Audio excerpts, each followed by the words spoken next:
يا ربي صل على المختار طه البشير واغفر لنا كل زله وامحنا في النظير يا ربي صل على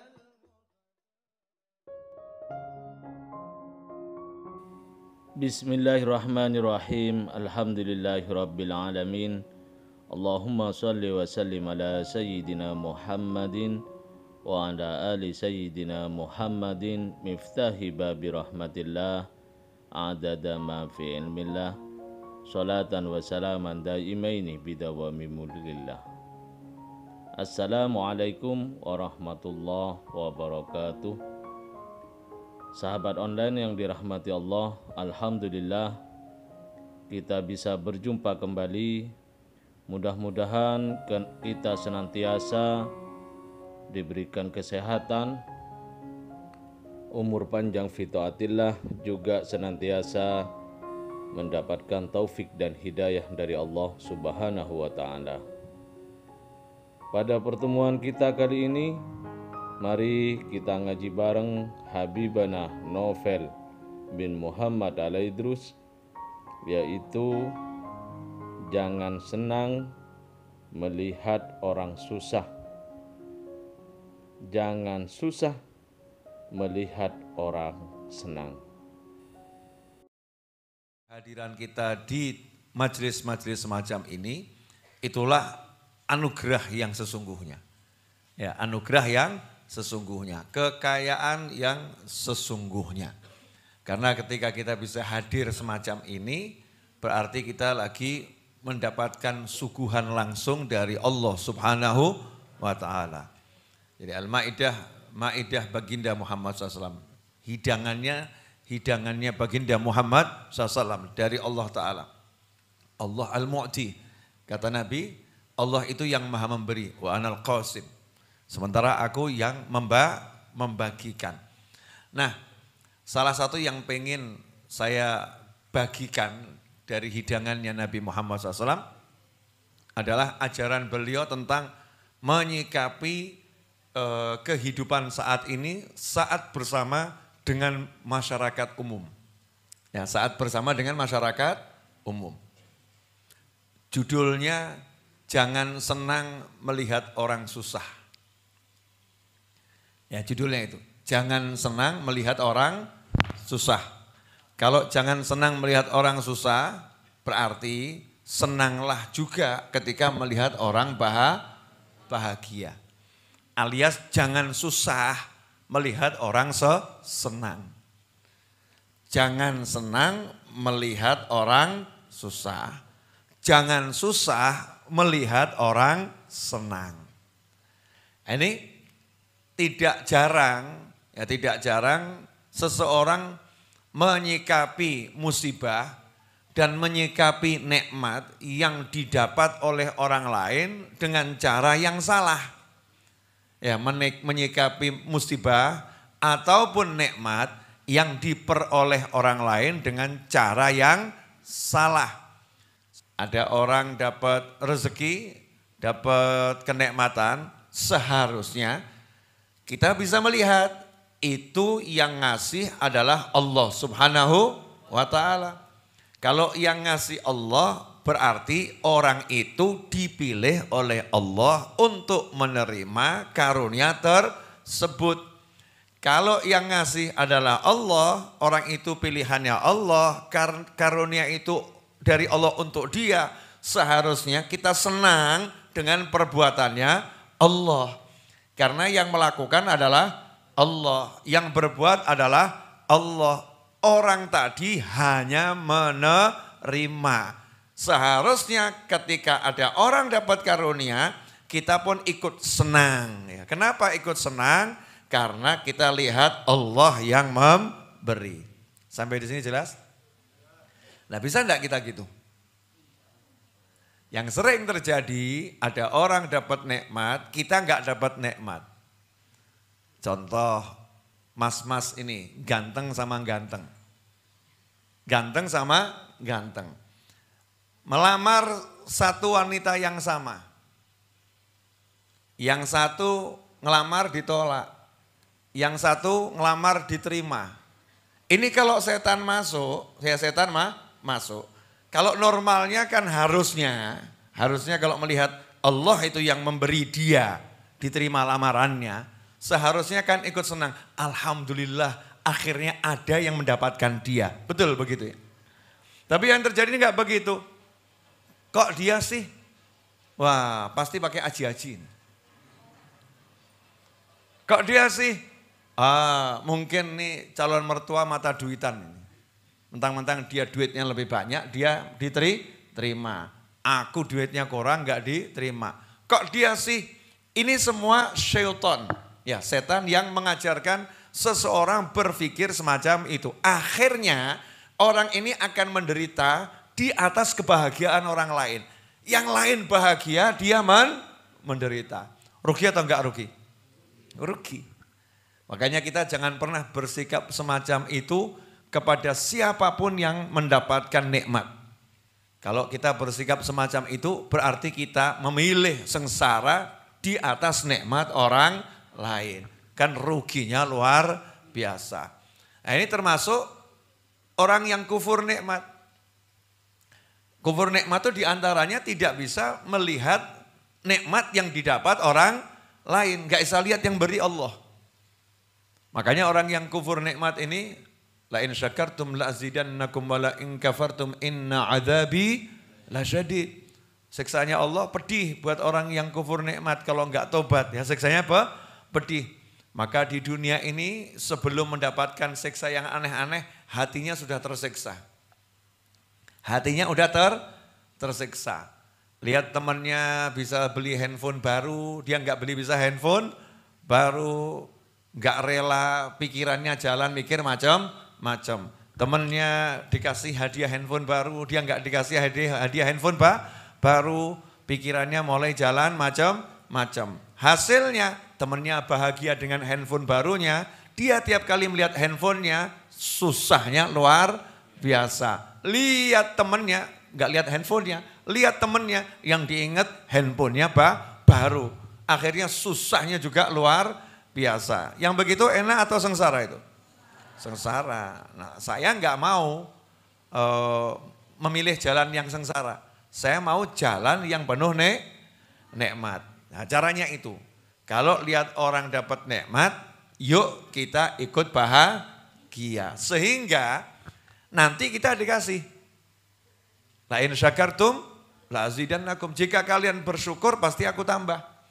Termasuk bagian bersyukur itu bisa ikut senang orang lain dapat nikmat. Itu termasuk bersyukur. Padahal kita enggak punya ya, enggak punya. Tapi lihat orang lain punya kita senang. Ya itu kan syukur yang luar biasa.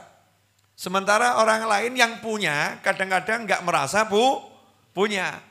Kita yang enggak punya bisa ikut senang. Itu namanya syukur yang luar biasa. Nah yang ngeri sebaliknya. Selain syukur yang luar biasa tadi, ada orang-orang yang dia itu dapatnya kesengsaraan, musibah, hal-hal yang gak enak. Terus orang lain yang melihatnya justru merasa bahagia. Na'udzubillah min dzalik. Bahagia di atas penderitaan orang lain. Ini bahagia yang semu. Contoh misalnya, ada seseorang kerja di sebuah kantor, punya teman yang mejanya berhadap-hadapan, tapi bersaing cari perhatian si bos. Karena kalau disukai sama si bos, dapat banyak keuntungan. Kalau bosnya lagi tugas keluar kota, diajak keluar kota. Bosnya tugas keluar negeri, diajak keluar negeri. Yang enggak ikut akhirnya gigit jari. Kok dia yang diajak, dia lagi.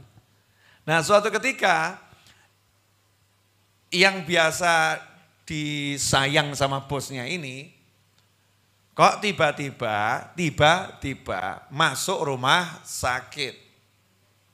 Sakitnya apa? Encok enggak jelas. Bukan liver, bukan jantung, enggak. Encok enggak jelas. Sehingga susah jalan. Harus dibawa ke rumah sakit, diteliti lebih jauh lagi apakah sarafnya, apakah ini.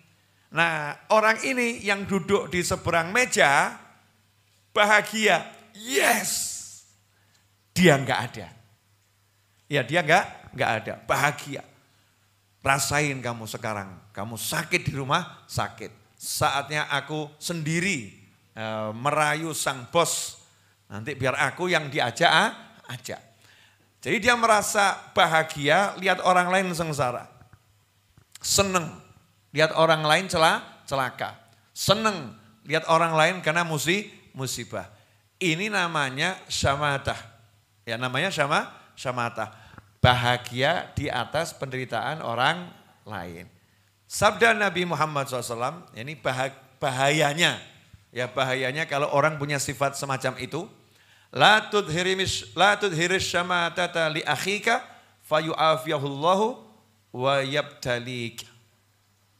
Hadis riwayat Tirmidzi. Kemudian juga Baihaqi, juga Tabrani. Ini banyak periwayatnya ya. La tudhiris syamatata li akhik fayu'afiyahullahu wa yabtaliyaka. Jangan kamu tunjukkan rasa senangmu atas musibah yang diterima oleh saudaramu. Jangan kamu tunjukkan rasa senangmu atas musibah yang diterima saudaramu. Karena fayu'afiyahullah, nanti Allah akan menyelamatkan saudaramu itu dari musibahnya, dari masalahnya, wa yabtaliyaka. Sebagai gantinya, kamu yang senang akan diuji yang sama. Ya. Jadi kalau sekarang mbak-mbak kok mendapatkan banyak ujian, coba diingat. Mungkin dulu pernah senang ketika temannya celaka. Na'udzubillah min dzalik. Ya, mas-mas kalau merasa kok sekarang saya begini begitu. Coba diingat-ingat, mungkin dulu lihat orang yang sengsara begitu, ya kita senang. Na'udzubillah min dzalik. Makanya kalau mengalami yang semacam itu, obatnya apa? Minta maaf. Ya, minta maaf pada yang bersangkutan. Biar apa? Biar masalah kita selesai. Saya ini posisi baik ya, kok tiba-tiba dipecat saya ini. Kenapa? Kamu ingat-ingat. Dulu mungkin kamu senang lihat temanmu dipecat. Maka temanmu sekarang dapat pekerjaan yang bagus, gantian kamu yang dipecat. Ini bukan karma ya. Di Islam enggak ada hukum karma. Karena kalau kita pernah seperti itu, sebelum kena yang sama, istighfar tobat selesai. Ya, istighfar tobat selesai. Doakan orang tadi dengan kebaikan. Itu bentuk tobatnya, selesai. Tapi kalau istilah karma kan gak seperti itu. Nah ini penting, karena zaman sekarang ini gak disadari ya, di medsos ini, Masya Allah. Lihat ada satu orang dibuka aibnya, terus kita ikut bahagia. Kelihatan kan sekarang aslinya, rasain dia. Mulai di grup, ya tuh, ini sudah banyak tuh yang komentar begitu. Satu grup bahagia atas aibnya orang lain yang terbongkar. Ada enggak oknum yang semacam itu?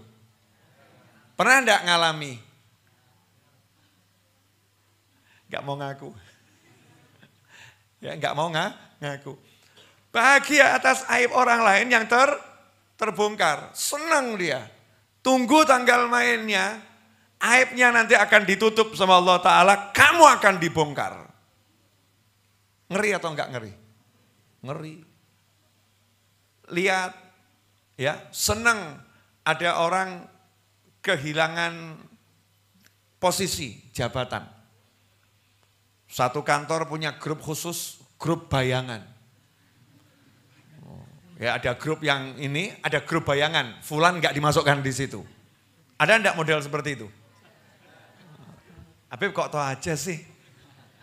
Saya kumpul sama masyarakat. Di grup bayangan mulai semua ngasih simbol tepuk tangan. Ya, dia sekarang sudah merasakan akibat perbuatannya.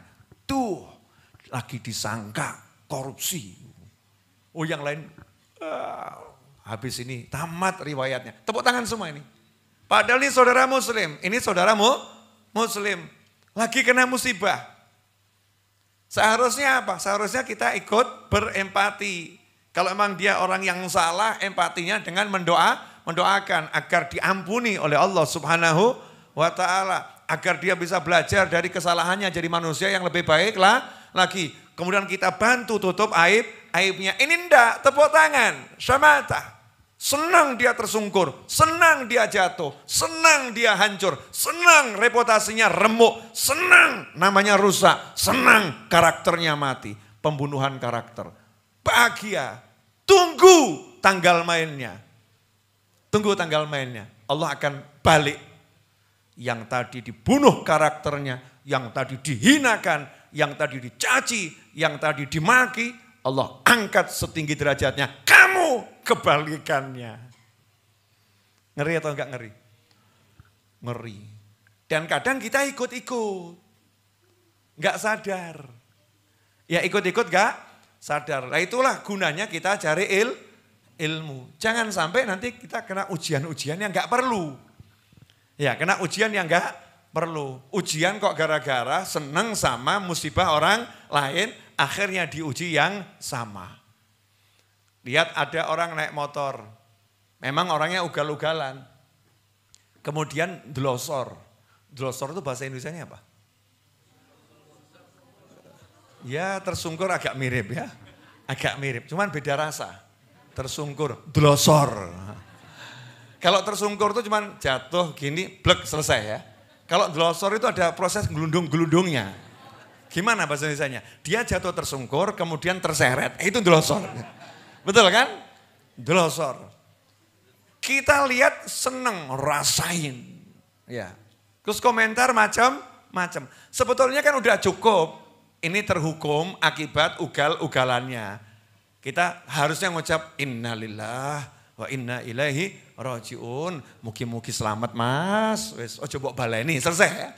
Sama hatinya sedih, kesian. Ini ndak tambah, yes, mati osisan. Masya Allah. Hadir ada oknumnya ini, entah di alam mana ya. Mati osisan. Tambah komentar macam-macam. Tunggu tanggal mainnya. Kamu pasti akan mengalami yang sama. Kamu pasti akan mengalami yang sama. Makanya nggak usah ikut komentar macam-macam atas musibah yang diterima siapapun di jagat raya ini. Kalau pengen selamat. Man kana yu'minu billahi wal yawmil akhir falyaqul khairan aw liyasmut. Enak kan? Ya, enggak usah komentar macam-macam. Yang boleh komentar itu hanya yang bertugas ngurusin masalah. Ya, itu yang boleh komentar ya. Misalnya kalau masalah hukum, ya itu yang boleh komentar ya pengacara, polisi, hakim, itu boleh komentar. Penonton enggak usah lihat. Ngapain hidup kita ruwet dengan masalah orang lain? Masalahmu sendiri sudah ruwet belum? Masalahnya sendiri banyak, masih mikir masalah orang lain. Manfaatnya apa? Layan fa, nggak ada manfaatnya. Bal yadhur, bahkan dapat madharatnya di dunia ini sebelum di akhirat nanti. Makanya kalau ada orang kena musibah kita nggak boleh ikut senang, tapi kita disuruh bersyukur. Karena kita nggak mengalami musibah yang sama. Nah, caranya begitu. Jadi kalau ada orang kena musibah, misalnya orang jatuh, ya orang dipecat, orang apapun musibahnya, maka kita ucapkan dalam diri kita ya, jangan depan orangnya loh ya. Alhamdulillah, alladzi afani mimma talak. Ngawur kamu. Kan diajari Nabi SAW kalau ada orang kena musibah, biar kamu tidak mengalami musibah yang sama, kamu bersyukur kepada Allah karena kamu tidak mengalami musibah itu.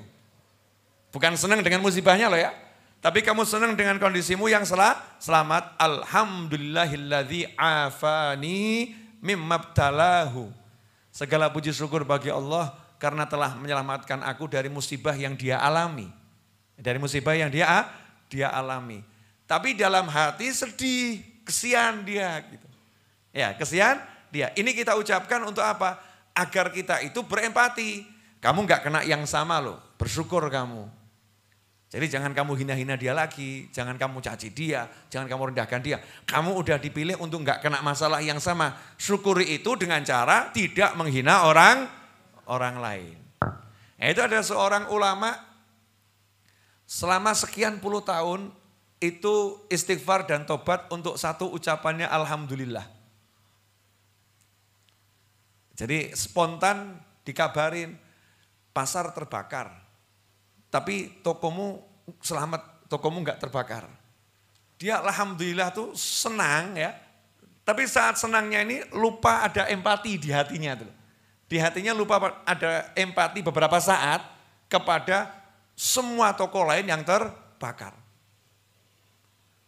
Dikit, cuman tipis kan tuh ya, tipis. Bersyukur tokonya enggak terbakar, bagus.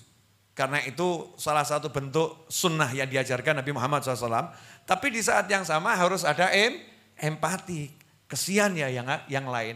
Lalu sempat beberapa saat empatinya itu lost loh, tidak ada empatinya. Baru setelah itu kesian yang lain ya. Ada beberapa saat lupa. Ulama tadi istighfarnya selama puluhan tahun.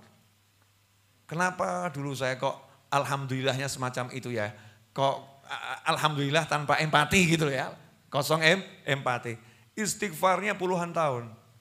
Takut pada Allah Subhanahu wa ta'ala. Lah kok sekarang orang tambah terang-terangan. Rasakno. Ben ngerasake. Rasain lu. Biar ngerasain tuh kamu tuh. Gimana rasanya jadi orang yang dibegitukan. Bla bla bla. Berarti sama aja. Ya malaikat sudah wanti-wanti, kamu jangan begitu. Ya, kenapa? Karena sistemnya Allah, kalau ada orang yang seperti itu, nanti yang terhina tadi itu akan dirubah jadi selamat. Nah, yang selamat akan dirubah jadi terhina. Karena kita tuh disuruh bertanggung jawab ke Allah langsung, gak usah ngurusin orang lain. Gak usah ngurusin orang. Makanya thariqah alawiyah dalam berdakwah tidak pernah menyebutkan nama seseorang. Gak pernah. Al umum. Selalu secara umum. Seperti yang diajarkan Nabi Muhammad SAW. Jangan begini, jangan begini. Jangan begini, jangan begini. Jangan begitu, jangan begitu. Gak pernah. Jangan seperti itu ya, cetok gitu ya. Walaupun gak nyebutkan nama tapi saat jagat roh. Kamu tahu kan, orang yang itu tuh loh. Jangan seperti itu ya, kan gak boleh nyebut nama nih. Jadi saya gak sebut namanya ya, tapi paham kan? Ini namanya apa ini? Pengumuman itu. Nah itu namanya pengumuman. Atau bahkan, tahu kan? Terus ada yang nyetuk, fulan, ya itu, saya gak nyebut loh ya, saya gak nyebut. Kacau atau gak kacau ini? Kacau. Kalau thariqah alawiyah gak pernah menyitir satu masalah sehingga orangnya kena gitu enggak, secara umum. Bahkan pernah datang seorang pemabuk ke majelisnya satu Habib di Pasuruan. Datang. Habibnya baca kitab, majelisnya baca kitab. Datang pemabuk. Ini yang santri-santrinya lihat pemabuknya datang, santrinya seneng. Kan datangnya enggak dalam keadaan mabuk ya. Tapi ini hidupnya, hobinya mabuk, datang majelis, santri-santrinya senang. Kenapa? Karena babnya itu kebetulan ancaman bagi orang yang suka minum khamr. Santrinya mesem semua, pas ini, memang kitabnya hebat, pas bener ya dengan yang baru saja datang, biar tahu dia. Biar tahu azabnya orang mabuk seperti apa. Tuh biar langsung dinasihatin sama kitab. Tapi Habibnya lain. Bilang sama santrinya, ya kita baca bab berikutnya. Kaget. Pas kok diganti. Enggak seru. Ya sudah pas kok diganti. Enggak seru. Bab berikutnya. Dibaca bab berikutnya, enggak ada urusan khamr. Nah selesai orang ini pulang, salah satu santrinya penasaran tuh. Beb, kok diloncatin kenapa? Ya baru ada orang senang datang majelis kok mau kamu singgung-singgung. Baru orang senang datang majelis itu disambut. Jangan disinggung-singgung. Ini kadang tambah disinggung orang sekarang ya. Orang yang gak pernah ke musola, gak pernah ke majelis, gak pernah ke masjid. Begitu masuk kita sebagai sahabatnya. Nah gini. Gak cari duit terus. Masya Allah. Koplak ya. Udah diemin aja biar dia nyaman. Itu ada yang kuat, ada yang gak kuat begitu. Kalau gak kuat gak datang pengajian lagi, kamu yang tanggung jawab dunia akhirat. Ngeri atau enggak ngeri? Ngeri. Atau disindir lagi.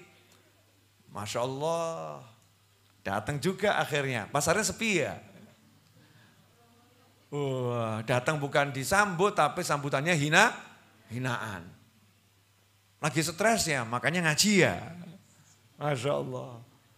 Akhirnya enggak ngaji lah lagi. Ini kita yang ngomong begitu. Wassalamualaikum. Itu nanti di akhirat. Jangan masuk surga dulu ya, ada kasus yang belum selesai. Kenapa? Kamu telah menjauhkan satu hambaku dari majelisku, kata Allah Ta'ala. Gara-gara kamu. Dan kadang-kadang kita ini yang gak sadar ya, yang begini-begini nih. Kita yang suka majelis ini kadang kalau gak sadar bisa ngomong semacam itu. Ini urusan sensitif untuk diri kita loh, bahaya. Ya bahaya, makanya gak usah ngomentarin orang lain, kecuali komentar yang baik. Ya komentar yang baik. Masya Allah, saya lihat kamu ini ya, Masya Allah rezekinya tambah barokah. Gitu. Kan seneng orangnya. Wah Masya Allah kok tambah ganteng ya. Walaupun ya enggak sih sebenarnya. Tapi kan orangnya senang. Komentar yang baik-baik saja. Lihat orang kena musibah, tutup mulut. Kalau enggak bisa komentar yang baik, tutup mulut. Komentar yang baik bagaimana? Allahumma ya Allah beri dia kesabaran. Ya Allah beri dia ketabahan. Ya Allah beri dia ganti yang lebih baik. Doakan dengan hal-hal yang baik. Nah sekarang yang terjadi di dunia, yang alhamdulillah dunia maya kan ya, bukan dunia nyata toh. Insya Allah nyatanya enggak begitu ya. Cuman kan pelakunya dunia maya, seorangnya itunya. Berarti sekarang dunia nyata pindah ke dunia maya. Masya Allah. Lihat ada orang turun jabatan. Lihat ada orang karirnya yang baik ya. Karirnya yang baik tiba-tiba bergerak cepat turun drastis. Turun drastis. Terus kita ikut senang dengan masalahnya. Ikut ngomongin masalahnya, ikut perbincangkan masalahnya. Tunggu tanggal mainnya. Yang ngeri di sini, fayu'afiyahullah. Kata Nabi SAW, maka Allah akan menyelamatkan dia, fayu'afiyahullah, dari apa yang sedang dia alami, wayabtaliyaka, kamu akan diuji dengan yang sama. Ngeri atau enggak ngeri? Ngeri ya. Nah, bahkan di hadis yang lain, barang siapa menghina seorang muslim, kalau ini urusannya tadi musibah ya, biasa. Ini yang nyata-nyata dosa. Yang nyata-nyata dosa. Kalau ini kan musibah, bukan dosa. Mungkin orangnya turun pangkat, orangnya lagi kena musibah sifatnya nama baiknya lagi dihancurkan. Ya, padahal orangnya enggak maksiat. Diuji sama Allah murni. Nah ini ada orang yang maksiat. Orang maksiat, orangnya minum khamar, orangnya judi, orangnya melakukan hal-hal yang mendekati perbuatan zina, orangnya melakukan hal-hal yang dibenci Allah Subhanahu wa Ta'ala. Kita yang tahu, lihat langsung, memandang dengan pandangan hina. Orang ahli majelis kok kayak gitu, menghina.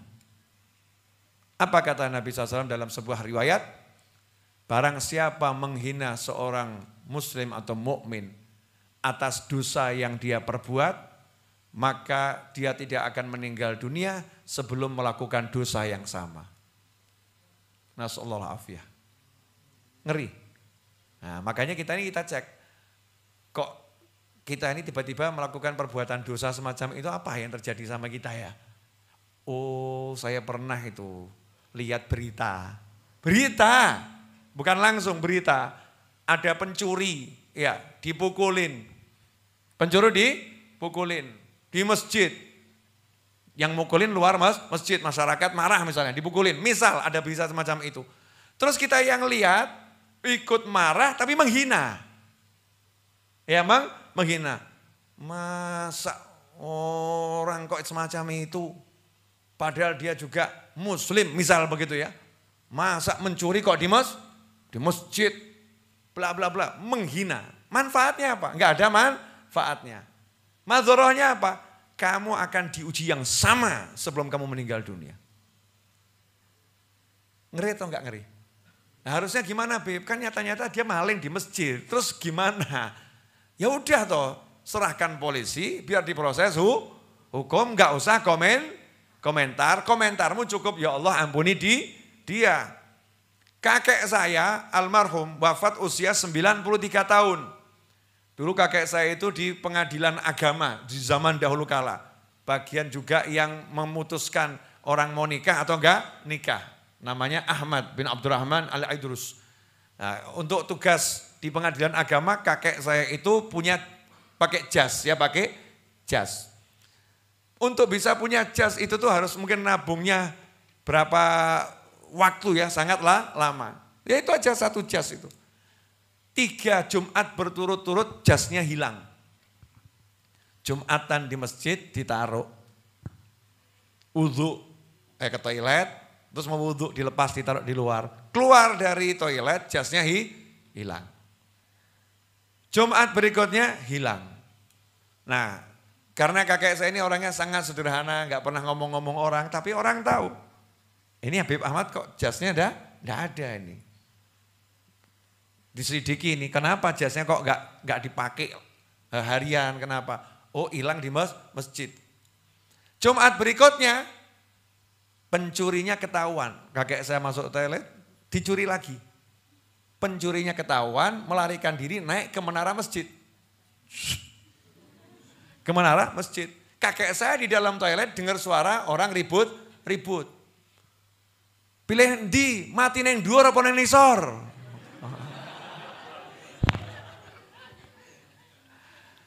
Pilih mana? Mati di atas atau mati di bawah? Kurang ajar kamu. Udah tahu Habibnya ini susah, gak punya duit, masih kamu maling. Kalau maling tuh lihat-lihat, Masya Allah, tambah nasihatnya ngawur. Maling lihat-lihat, mestinya ya ojo maling gitu kan ya. Oh, maling lihat. Akhirnya kakek saya keluar, segera keluar dari toilet. Terus ngomong sama masyarakat, jangan begitu, kalimat kalian salah. Seharusnya kan katakan, turunlah kamu selamat, aman, turun. Ya diurus sama kakek saya, turun. Masyarakat marah, zaman dulu nih ya, bawa kantor polisi. Ya, kemudian sama polisinya dilaporkan ke pengadilan. Dulu kan maling sandal barang tuh ya Masya Allah ya, proses. Sekarang kan kebanyakan proses. Kan terlampau banyak yang harus diproses. Kalau dulu kan sedikit. Nah, akhirnya kakek saya berangkat ke kantor polisi mau jenguk malingnya. Malingnya mau dijenguk. Malingnya dijenguk, ya ditanyain sama kakek saya. Punya istri, punya bib, anak punya.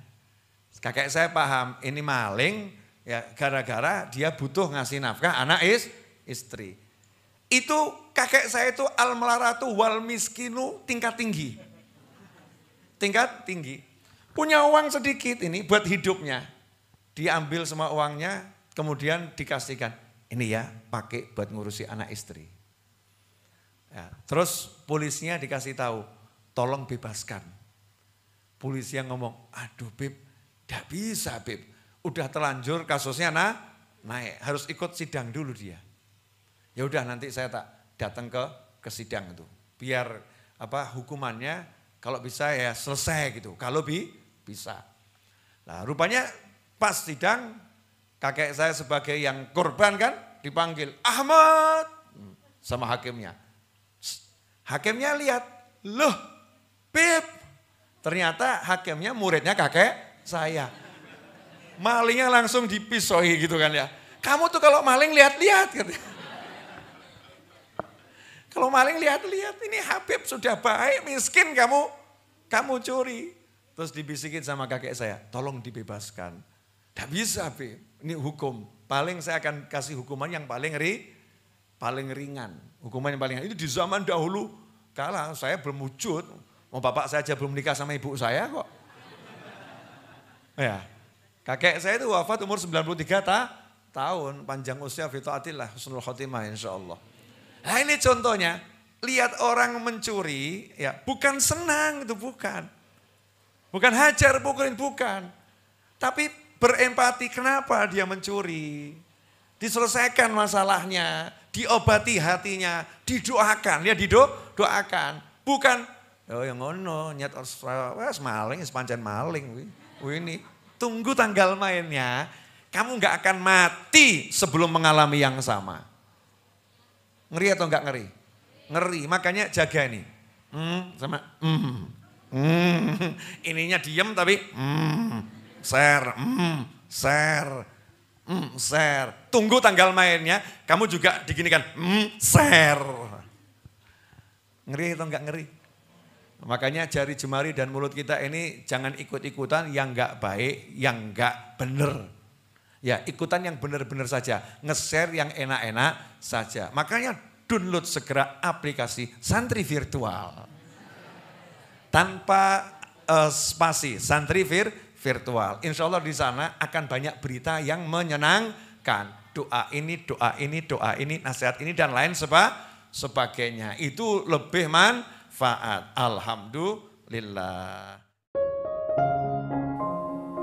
Alhamdulillah kita telah menyimak penjelasan dari beliau.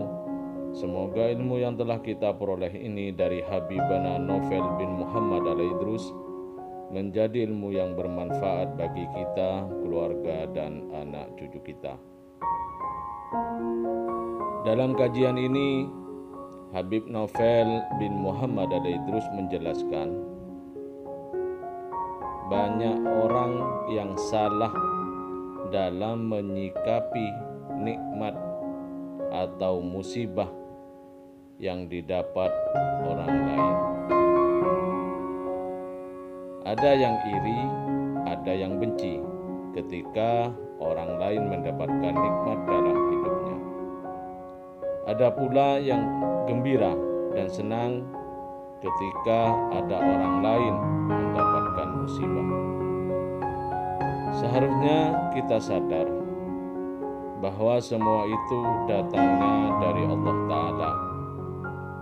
Seharusnya kita ikut senang ketika ada orang lain mendapat nikmat